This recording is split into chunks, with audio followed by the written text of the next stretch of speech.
मैं भारत को भारतीयता की मान्यता के आधार पर फिर से खड़ा करना चाहता हूं, उस काम में लगा हूं। हमारे देश में अब मुझे ये समझ में आने लगा है कि किसी भी भारतीय नागरिक को चिकित्सा सुविधा की जरूरत नहीं है, चिकित्सकीय ज्ञान की जरूरत है। हेल्थ फैसिलिटीज नहीं चाहिए, नॉलेज चाहिए। नॉलेज की बहुत कमी, और इतनी कमी है कि पढ़े लिखे लोग उससे ज़्यादा पीड़ित हैं। छोटी छोटी बातें नहीं जानते। पानी को उबाल के पीना, ये इतनी छोटी सी बात है, लेकिन आज के समय की बीमारियों में सबसे इफ़ेक्टिव है, खासकर 3 महीने की ये जो। तो आप उनको बता दो भैया पानी उबाल के पियो, उबाल के पानी पीने से क्या होता है वो समझा दो उनको, 10 मिनट में समझ में आ जाए। फिर उनसे कहो कि खाना खाते हो तो कुछ ये खाओ ये मत खाओ, क्योंकि दिनचर्या ऋतुचर्या जो आयुर्वेद की है ना, वो जरूर सीख लो। दिनचर्या और ऋतुचर्या जरूर सीखो, आयुर्वेद की बहुत आवश्यक है। और आपको मैं एक किताब का नाम बोल के जाता हूं, इसको पढ़ो। भगवत गीता जैसे पढ़ी जाती है, रामचरितमानस जैसे पढ़ी जाती है, उस किताब का नाम है अष्टांग हृदय। इसका एक दूसरा नाम भी है अष्टांग संग्रह, पुराना नाम अष्टांग हृदय। ये किताब का जो स्वस्थ व्रत है ना, वो ऐसे पढ़ो जैसे आप धार्मिक पुस्तक पढ़ते हो, और उसको बार बार पढ़ो, बार बार पढ़ो तो याद हो जाएगा, कंठस्थ हो जाएगा। उसमें 2000 सूत्र हैं। ये सूत्र लोगों को बताना शुरू कर दो। छोटे छोटे सूत्र हैं, जैसे खाना खाने के बाद पानी मत पियो, स्वस्थ रहना है जिंदगी भर तो खाने के 1 घंटे के बाद पानी पियो। क्यों नहीं पिए वो आप सब जानते हो, सरल भाषा में उनको समझा दो। फिर उनको बोलो पानी पियो तो घूंट भर भर के पियो, सिप करके पियो, ताकि ज़्यादा लार शरीर में जाए, वात पित्त कफ तीनों संतुलित रहे। ठंडा पानी कभी मत पियो। मैंने दुनिया में ठंडे पानी पीने वालों को बहुत देखा है। यूरोप और अमेरिका के लोग चिल्ड वाटर पीते हैं, बर्फ़ का पानी फ्रिज में रख के पीते हैं। परिणाम जानते हैं क्या होता है? सवेरे जब टॉयलेट रूम में जाते हैं तो 1-1 घंटे बाहर ही नहीं आते। उनको पूछो भाई तुम क्या कर रहे थे 1 घंटे वहाँ? तो कहते हैं न्यूज़पेपर पढ़ रहे थे, मैगजीन पढ़ रहे थे। क्यों पढ़ रहे थे? स्टूल पास नहीं होता।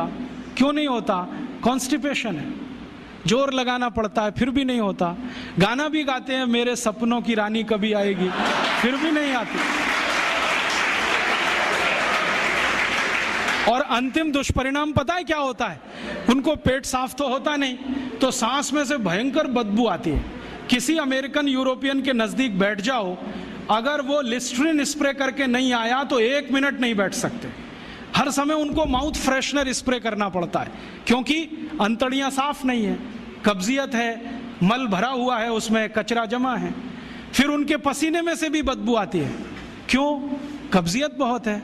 और पसीने की बदबू दूर करने के लिए डिओडोरेंट स्प्रे करते रहते हैं। और आप तो सब जानते हो कि अगर कब्जियत है तो बाल भी कड़क रहते हैं, तो उन कड़क बाल को सॉफ्ट करने के लिए क्या क्या सब करते हैं। शैम्पू लगाते हैं, शैम्पू के बाद पता नहीं क्या क्या लगाते हैं। ये सब वो जो करते हैं ना, उनकी मजबूरी है, स्टेटस सिंबल नहीं है।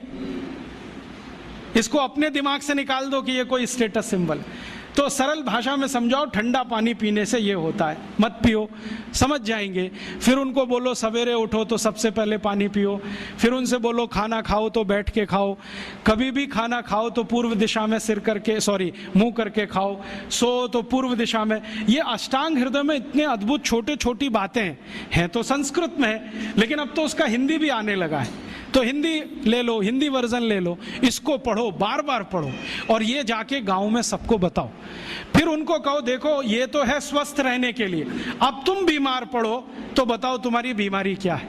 ये बीमारी है तो ये दवा है, ये बीमारी है तो ये दवा है। और मेरा आपसे एक निवेदन जरूर है कि अगर आप होम्योपैथी से भी इलाज करो तो उसकी मूल दवा जरूर बता दो। उनको ये ग्रीक और रोमन नाम में मत फंसाओ। आप कहोगे जी मैं तो ऑसीमम दे रहा हूँ, ये उनको कहो ये तो तुलसी का रस है भैया, तुम्हारे घर में फूलों से बनी हुई है, आसानी से मिलती है, जयपुर में मिलती है, दिल्ली में मिलती है। भंडारी वालों को अक्सर ऑर्डर दे के रखो, हमको इतनी भेजो। उनको जो पता चल गया कि आप प्रचार के लिए कर रहे हो तो मुफ्त में भी दे देंगे आपको।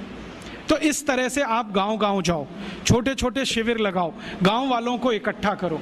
गांव वाले बहुत दुखी हैं, शहर वाले भी दुखी हैं वैसे तो, वो दुखी हैं इसका यही सबूत है कि रामदेव जी आए जयपुर में सवेरे 4 बजे तो सब लोग पहुंच जाते हैं वहाँ, पैसा भी देते हैं, समय भी देते हैं। और 4 बजे रामदेव जी कहें टांग ऊपर उठा लो तो उठा लेते हैं, कहें सिर नीचे कर दो तो कर लेते हैं, ऐसे कर लो तो कर लेते हैं। क्यों? परेशान है, दुखी है, शरीर उनका साथ नहीं दे रहा है।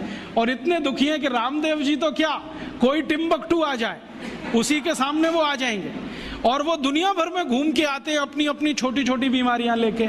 तो इन जो दुखी लोगों का थोड़ा थोड़ा आप मदद कर दो इलाज के रूप में, ये सब आपके भगत हो जाएंगे। और ये भगत हो जाएंगे तो कहो आप भी प्रचार करो इसका, वो भी करें, आप भी करो, तो ये इतना तेजी से मल्टीप्लाई करेगा कि 2-5 साल में एलोपैथी का बाजा बज जाएगा। और बजा देना है अपने को, हाँ, ये संकल्प लेके चलो कि इनका बाजा हमको बजाना है। मैं बहुत जल्दी एक टीवी चैनल शुरू करने जा रहा हूँ एलोपैथी का बाजा बजाने के लिए। इनकी सब पोल खोलनी है मुझे, हाँ, इनकी इतनी पोल हैं मेरे पास, कम से कम 1,500 से ज़्यादा डॉक्यूमेंट्स हैं जो एलोपैथी के गंदेपन को सिद्ध करने वाले, इनकी निकृष्टता को सिद्ध करने वाले, ये कितने अनसाइंटिफिक हैं वो बताने वाले हैं, कितने डॉगमेटिक हैं वो बताने वाले हैं।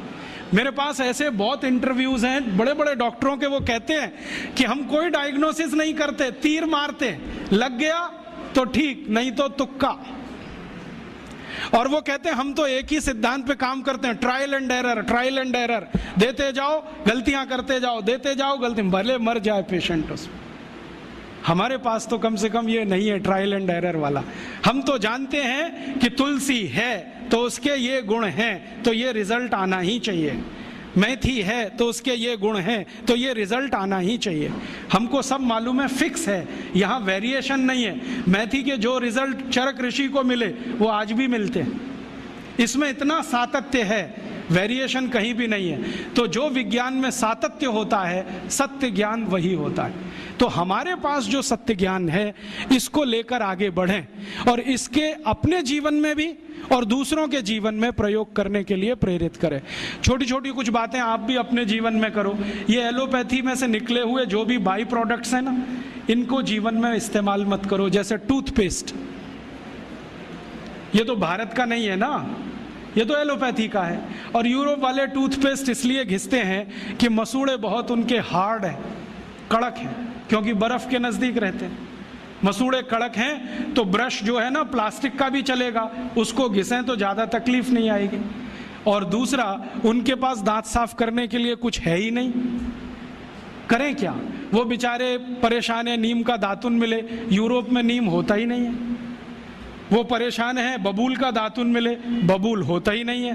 वो परेशान है दंतमंजन मिले, दंतमंजन होने के लिए 18 जड़ी बूटी लगती हैं, वो होती ही नहीं है। तो ले दे के उनके पास एक ही चीज़ है, वो है सोडियम लॉरेल सल्फेट, माने डिटर्जेंट पाउडर, माने शैम्पू। उसी को घिसते हैं दांत में, बनाते हैं झाग और थूकते हैं वॉश बेसिन। दोस्तों वीडियो अच्छी लगी हो तो लाइक और सब्सक्राइब जरूर करके जाएं।